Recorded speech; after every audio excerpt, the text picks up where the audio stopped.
Welcome to the Italian Wine Podcast. I'm Rebecca Lawrence and this is Voices. In this set of interviews, I will be focusing on issues of inclusion, diversity and allyship through intimate conversations with wine industry professionals from all over the globe.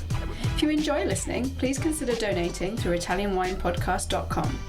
Any amount helps us cover equipment, production and publication costs, and remember to subscribe and rate our show wherever you tune in.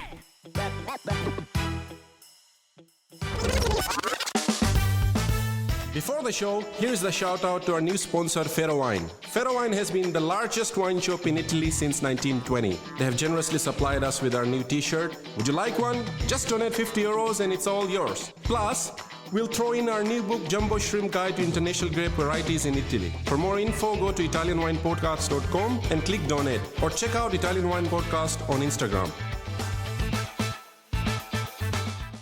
Welcome to the Italian Wine Podcast. This is the Voices series with me, Rebecca Lawrence. This week I am so stoked because I have with me an amazing woman in wine who, honestly, I admire her so much.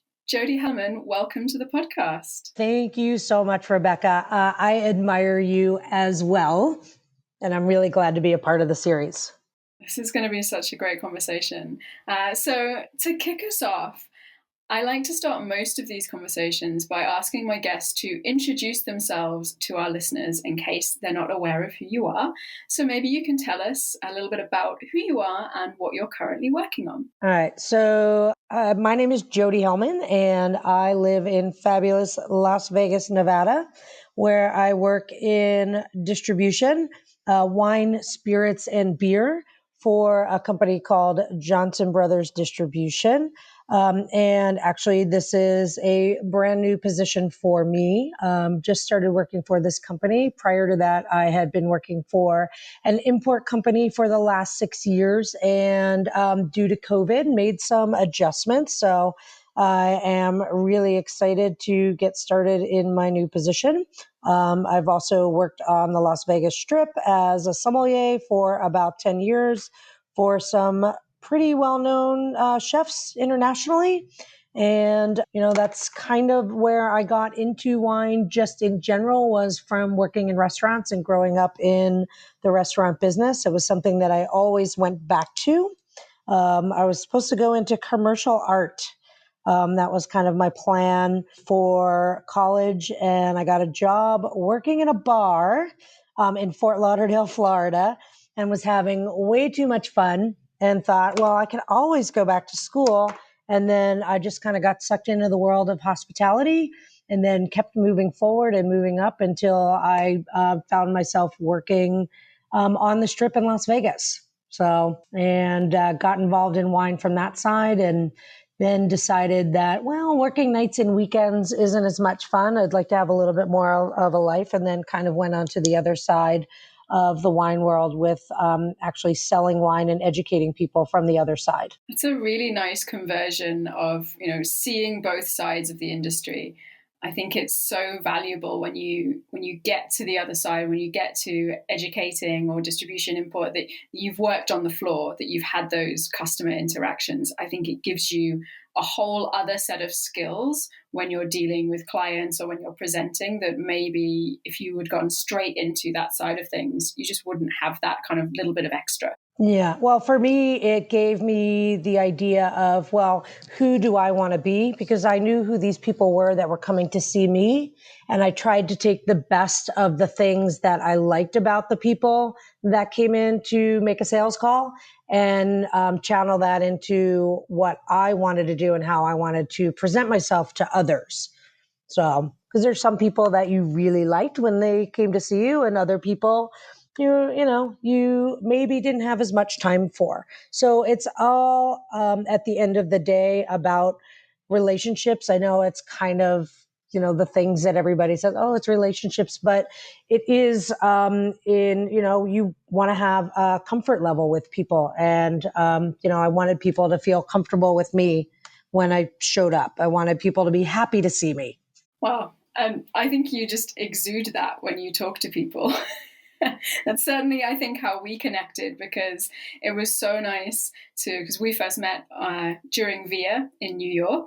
And you do just exude this interest in other people, this genuine desire to connect with people. And it was one of my very early events with a new team. And it was just so nice to have that comfort level coming from someone not directly in the event, but experiencing the event. Thank you. So, talking of VIA, perfect segue. One thing I do know about you, you are the perfect combination of glutton for punishment and determination. Of course, you know that I'm talking about your decision to return to Verona and tackle the VIA exam again this year. Maybe you could tell our listeners a little bit about your VIA journey and why it was important for you to come back, and also to come back to Verona. Well, a part of the challenge for me, you and I have had the chance to have conversations. I think I grew this passion for Italian wine from actually coming to Italy. I had started really working more with French wines, and had the opportunity to go and actually work harvest in France. And, here everybody was always talking about, oh, it's so hard to learn Burgundy. Oh, Burgundy's so hard. Oh, la, la, la, la. And Burgundy is this teeny tiny little place within the country of France. And then I got to Italy. And I'm like, okay, well, no, Italy is really, really hard. But it's hard in a good way. It's a challenge.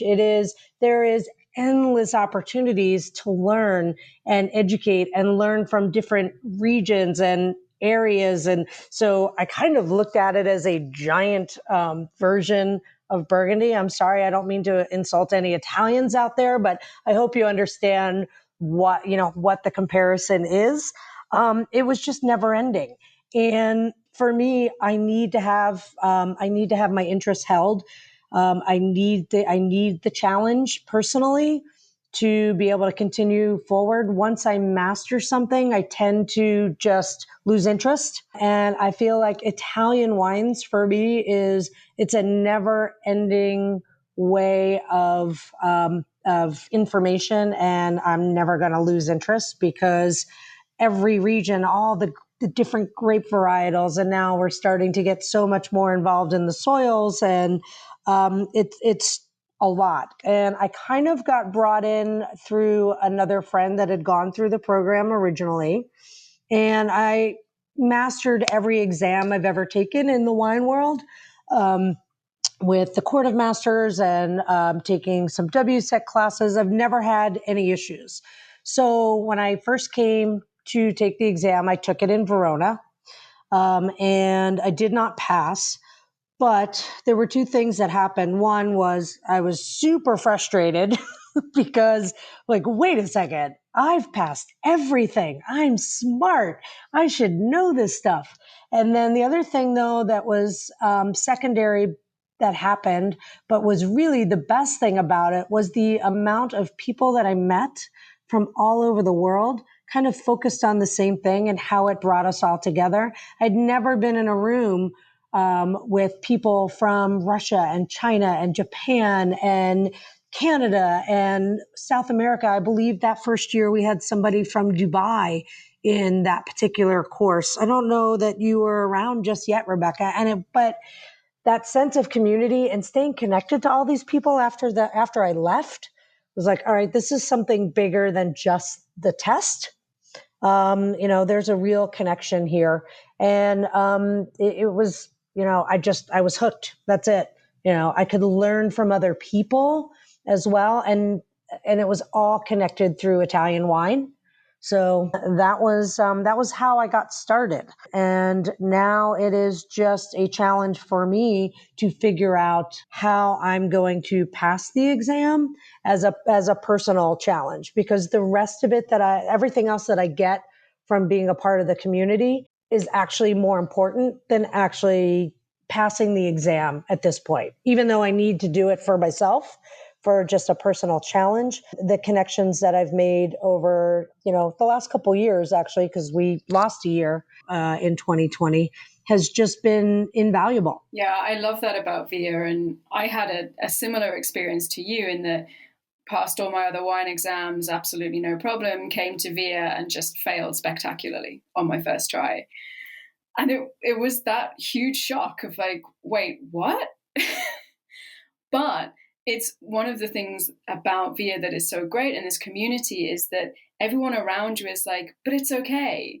Like, we can get you through this. We work together as a group. We support each other. It really is that kind of melting pot. And I think particularly in Verona, in the flagship course, where so many people from around the world come to one place, you get everyone's different perspectives. You get what they've been talking about. It's really fascinating to see, like you say, this group of people from all over come together to share their passion and determination to pass VIA and become ambassadors. And speaking of the community, actually, you are a huge part of that. You are instrumental, I think, in the community now. And you went a step further this year, which I would really like to talk about, because you were part of a group that set up a clubhouse to help people prepare for the exam, which is not something that has happened before during VIA. So maybe you could tell me a little bit about how that came about, how people reacted. Yeah. One of the things that in planning for 2020, there were a few people that I had known and locally where I live that were planning on taking the exam. So we had decided to set up a little tasting and study group together before we all had gone. And two of those people were actually in New York when we had taken the exam. One of them lived in LA at the time, who I know you know very well, Patty Robeson. And she had moved on to another city. And the other folks that were planning on taking the exam in 2020 decided not to participate in 2021. So Patty and I had stayed in touch.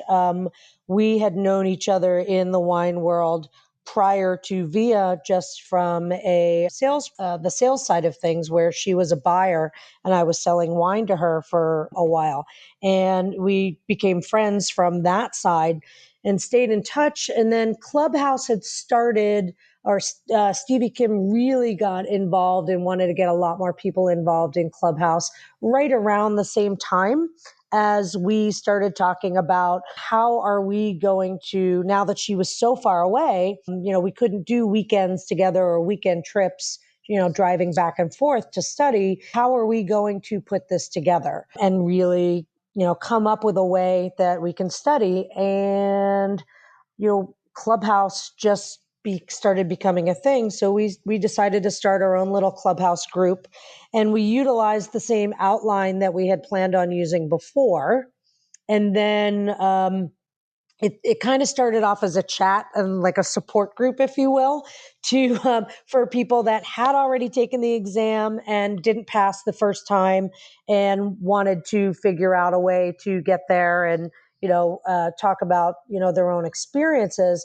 But also there were so many new people coming in. It was a way to prepare them as well of what, this is what we did and this is how we approached it the first time and it didn't work. And then then more people jumped on board that had passed and added into what worked for them. And it really kind of grew into this really big support group of, conversations of what works, how are we all gonna accomplish this together? What does everybody need? And then that helped with emails back and forth. We started a Google Drive that everyone could access with, we gave assignments. So we had gotten up to, I believe it was about 20 people in the group from all over, and then basically split Italy up into assignments and put them on the Google Drive and made little mock exams. That was part of everyone's assignment, is everyone had to make a mini exam based off of the same format of what the VIA exam was. So, if it was, okay, you have to come up with 10 multiple choice questions from the region that you've been asked to work on and upload that so other people had a study guide. Do a 3-part multiple choice question so that everyone could practice doing their essays. And we didn't ask anybody to do videos. But, and that's how we felt like, because we never know what's going to be on the exam. So it was a way to kind of get your mind working in taking a test. So, because a lot of people aren't necessarily in school. There's a lot of academics that come and take the course and people that are writing and always looking at new information and do that for a living. But there's also a lot of people that come and it's just a hobby for them. So they haven't taken an exam in a really long time. So we felt like that was a very important part of kind of like getting people warmed up. So, and then using information that we all found helpful, different books, different websites, other Clubhouse conversations, shout out to Hugh, and, day drinking. But, there's all kinds of information out there that people could access. Obviously, the Italian Wine Podcast.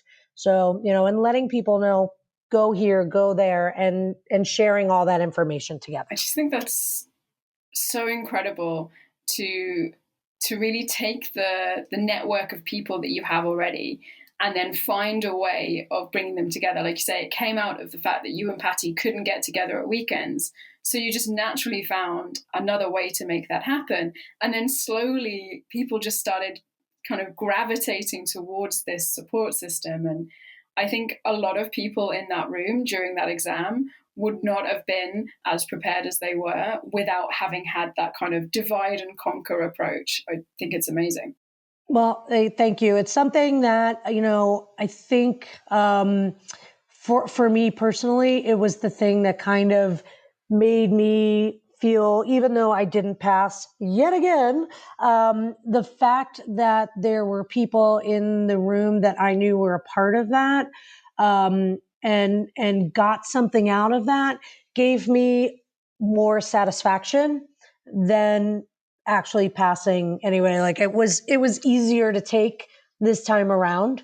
It was easy. It was an easier pill to swallow that I didn't actually pass because I looked around the room and I saw people that I knew that were a part of that and people that, Patty and I were able to help as well. Because as you know, Patty didn't pass either, which is it's the ironic thing about the whole thing. But,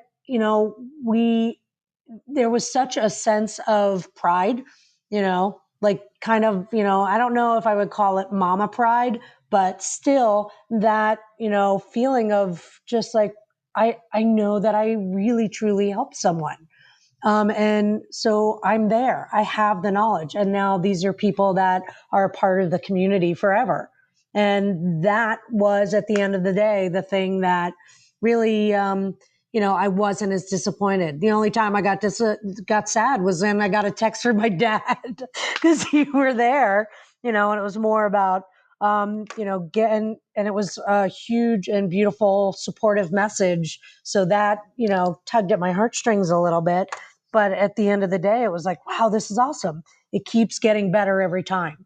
Yeah, it really, it just shows the warmth in the room during those days. And particularly, I think, obviously, the Verona edition this year that you took part in was an agile edition, so theory online, and then coming together. We actually managed to get people together for the tastings, but a very different experience. So you adding that kind of extra layer to the community this year kind of feels like you wove the web between the two different parts. Like you and Patty and the Clubhouse kind of study community that built this bridge between people sitting at home alone trying to study the theory, knowing that they were going to come and suddenly they'd be together in these rooms doing these really intense tastings. You really built the bridge between those two things. And I think without that, a lot of people would have struggled a lot more. So I'm incredibly proud of what you guys did. I think it's amazing. As someone working in education, seeing that happen and doing all of that stuff, just, amazing. Well, I appreciate that. And I think, someone who has become a friend and, will be a friend for life and actually um, gave us that kind of feedback was, and ended up passing was Cynthia Chaplin. Her main comment throughout the whole thing was I couldn't do the connection by, when she had gone through the Just Agile edition and didn't pass. And this is someone that, works with Italian wine every single day. So I was like, I feel your frustration, sister, but, she was like, this was the thing that I needed. I just needed that one little bit of human connection to push me over the edge because, everybody learns at a different pace and also in a different way. Things that, some people use flashcards, some people can't use that. Some people need, like, I'm very tactile and need to touch and smell and see. And that's how I remember things. And so, when she had told us that this was the thing that she felt like that connection put her over the edge, I felt like I won when they called her name. It was awesome. It was great. I feel like I need you in my educational development team. If you ever want to switch again. Well, it's one of my favorite things, I think, just about wine in general. And I was talking about Italian wine in, specifically is it is never ending what you can learn and the directions that you can go. I mean, you can sell wine, you can educate other people on wine, you can make wine. And you can go to all these other places and everyone has something to teach you. We had an opportunity to take a few extra days while we were there, and travel and talking to people that are working with, other winemakers that, a lot of people know in other countries, and they're working together to experiment and talk about things across borders. And it's amazing. Like, people don't want to stop. They want to get better and they want to push the envelope. And watching for me with education, you see when the light bulb goes off. You see the difference in someone's face. You can see it in their eyes. Like, I get it. Like, they don't shout it, but their body language changes, and that just gets me all excited. Like, I can see it. They're getting it. This is great. And so, yeah. You're a born educator. You're absolutely a born educator, because that's the thing that makes education just so wonderful, is, like you see, seeing that spark. Well, I don't know if you're familiar with Myers-Briggs testing and. Oh, yeah. Oh, yeah. Well, being an educator, yeah. So I've taken enough Myers-Briggs, tests for jobs and things like that. And it always goes to, you should be an educator. But this is the hardest job. It's the hardest transition to make too. But it's, but the personal, the feeling that you get inside, for helping somebody else is what makes it worth your while. So I still haven't done it yet, but it's always it's always lingering in the background, So, I mean, in a way, I get to educate people now, but it's not at the same level. So I need to educate myself first. I need to pass the test. So actually, speaking about that, and speaking about educating, maybe you can help educate me as someone who works in traditional education, because we have actually had, personally, a lot of conversations about the challenges of quote unquote traditional education, and how many assessment techniques can be really challenging, either for those who are not, traditionally academic, or for those who've been out of an academic field for a very long time, who, like you, clearly have all of this knowledge, but can't seem to get it through the test. You're using it every single day in your professional life, and yet that box hasn't been ticked for, this exam or that exam. I wondered if you could talk a little bit about kind of the challenges of that, particularly in your experience of education, because I know you've got some thoughts, and I need to learn. It's what I do. I'm in educational development. I need to learn from you. how we can change stuff. I need to find out exactly what, I need to find out how my brain works. I know for me personally, just from a young child, my issues were always attention and comprehension. So because I'm a dreamer. I am that kind of personality, a dreamer and I want to know everything. I am the why kid. Why is the sky blue? Why do we need this kind of tire on our car? Just whatever there is, if there's a question to ask, that's just how I'm curious by nature. So, so that side of things, I'm constantly looking for information and trying to ask questions. But when it comes to the comprehension side, I haven't personally figured out. I've tried different techniques over the years, so I don't know what the answer is, quite honestly, for myself. But I think the key is to not stop trying to figure it out. Determination. If you have, I'm the person that you can't tell no to. The moment you tell me no, I can't do something, that is when I am going to dig in my heels and I am just going to keep doing it until I get it done. I worked in sports entertainment many, many years ago. I won't even go back to how far along that was, but there weren't any women at all because it was sports and it was entertainment in sports. And I just was looking at all these guys having fun. That's all I saw was, wow, this looks really fun. I want to do that. And, they said, you can't do this because, you're a girl. So I just kept at it and kept going. All right, so this way didn't work. Now I've got to readjust. How do I get there? I needed to find the path that worked for me because there is no cookie cutter way in education. There's identifying. I feel like you need to identify what the problem is first and then go and find the way that works for you to fix it. Because there's many of us that may have the same learning disability, if you will, but we don't necessarily all use the same techniques to get past it.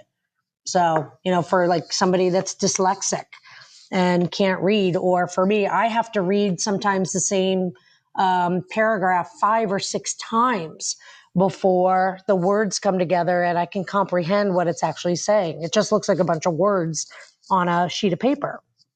So, I don't think there's one set approach. I think you just need to stick with it is really the only thing that really works, is make changes, make adjustments, and be willing to do that if it's something that you truly want to do. If you don't really want to do it, why are you wasting your time? Don't waste your time on that. Find something else. Find something that makes you happy.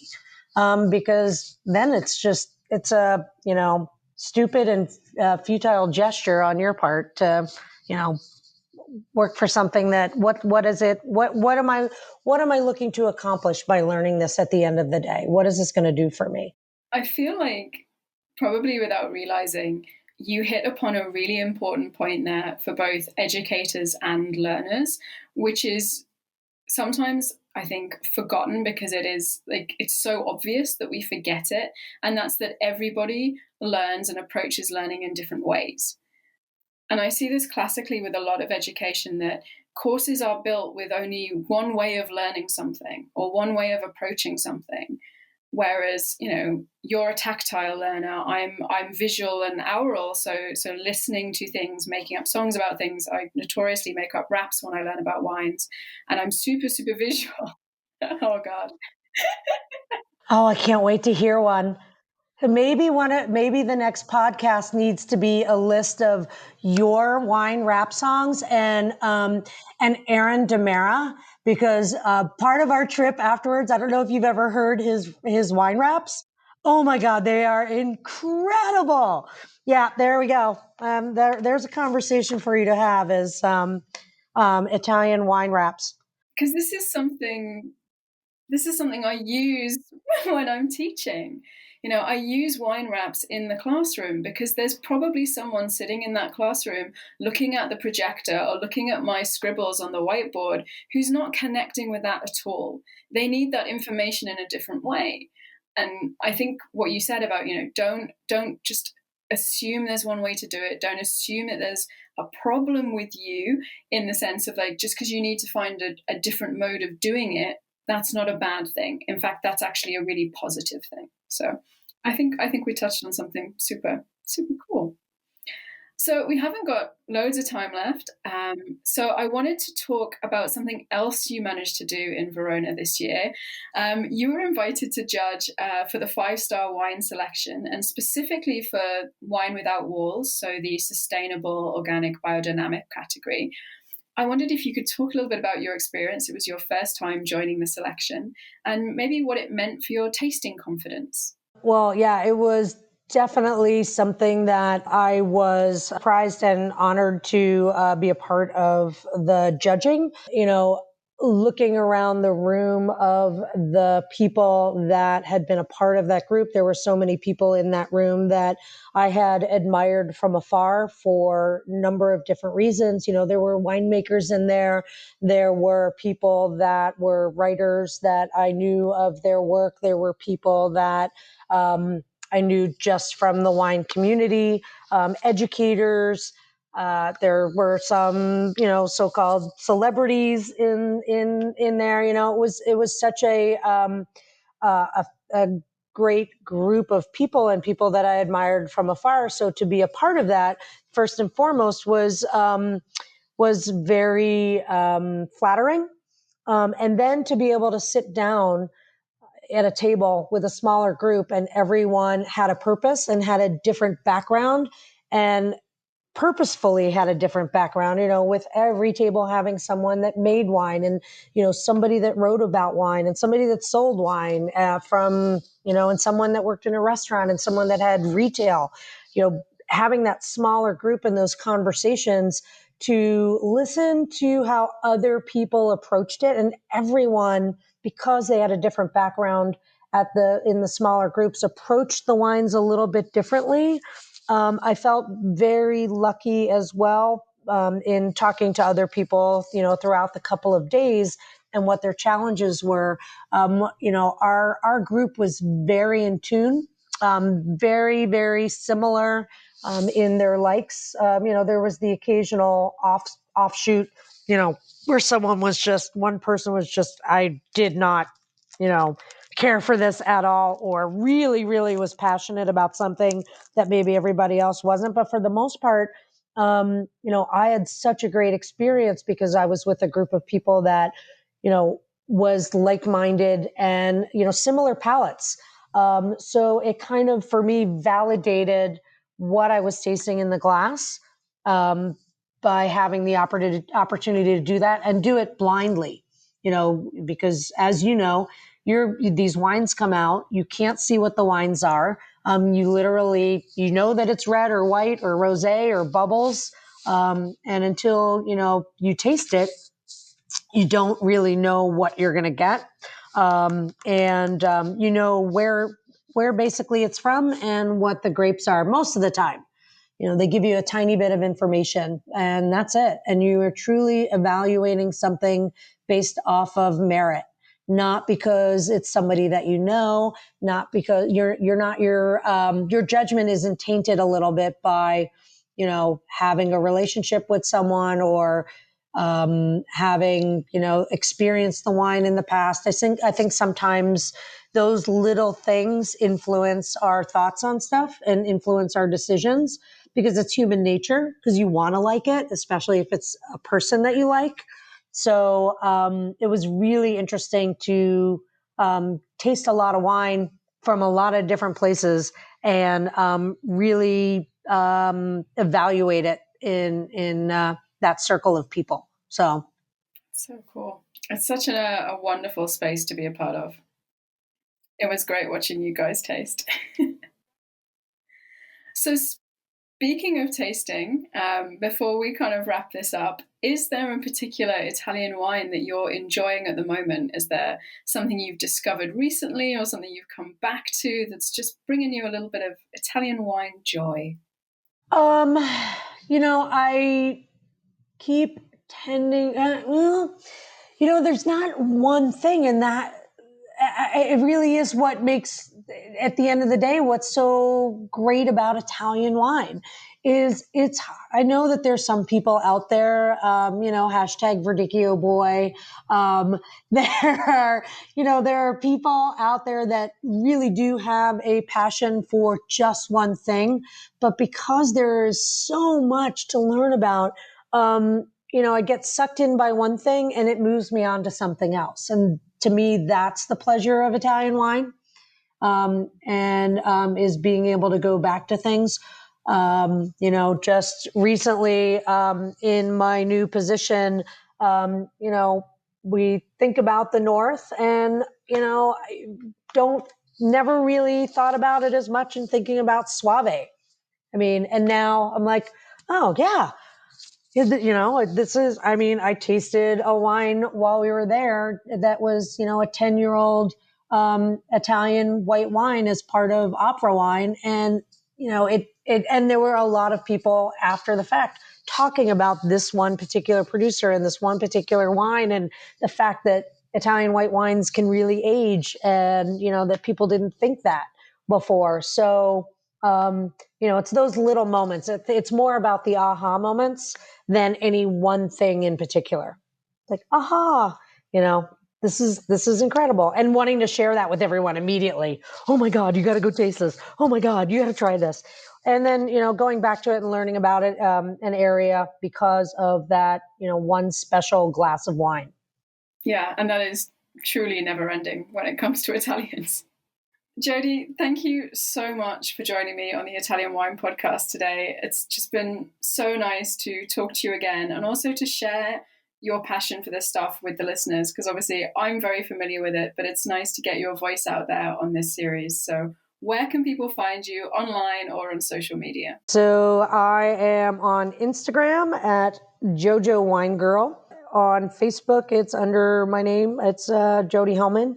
On Twitter, I'm not on there enough to remember. I think it's Jojo Wine Girl on Twitter as well. And, and then just reaching out on any of those. WhatsApp is under my name too. I'm in the community, so you can reach out separately if you'd like. If anybody is interested in coming to Las Vegas, we love having people visit.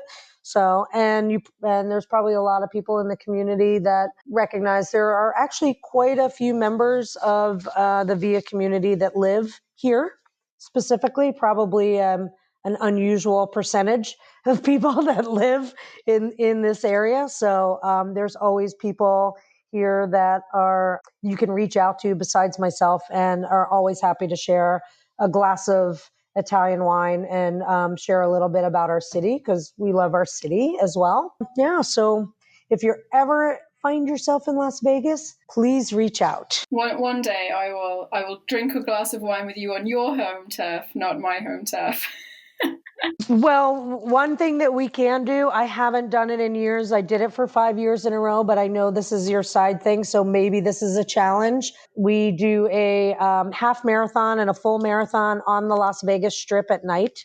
They only close the Strip twice a year, New Year's Eve, and they close it for the marathon. So if you're ever up for one of your running experiences, I will do a half marathon with you on the Las Vegas Strip if you ever decide to come out here and run. I put out that challenge. I just started my half training a week before the marathon for VIA started. So, oh my gosh! One day I'll catch you up and I'll get there. Okay, yeah, we'll come out here and we'll have a good time. Thank you to everyone for listening. Don't forget to follow us on social media, subscribe, and of course, donate on the website to make sure we can keep these great conversations flowing. Listen to the Italian Wine Podcast wherever you get your podcasts. We're on SoundCloud, Apple Podcasts, Himalaya FM, and more. Don't forget to subscribe and rate the show. If you enjoy listening, please consider donating through ItalianWinePodcast.com. Any amount helps cover equipment, production, and publication costs. Until next time, Cin Cin.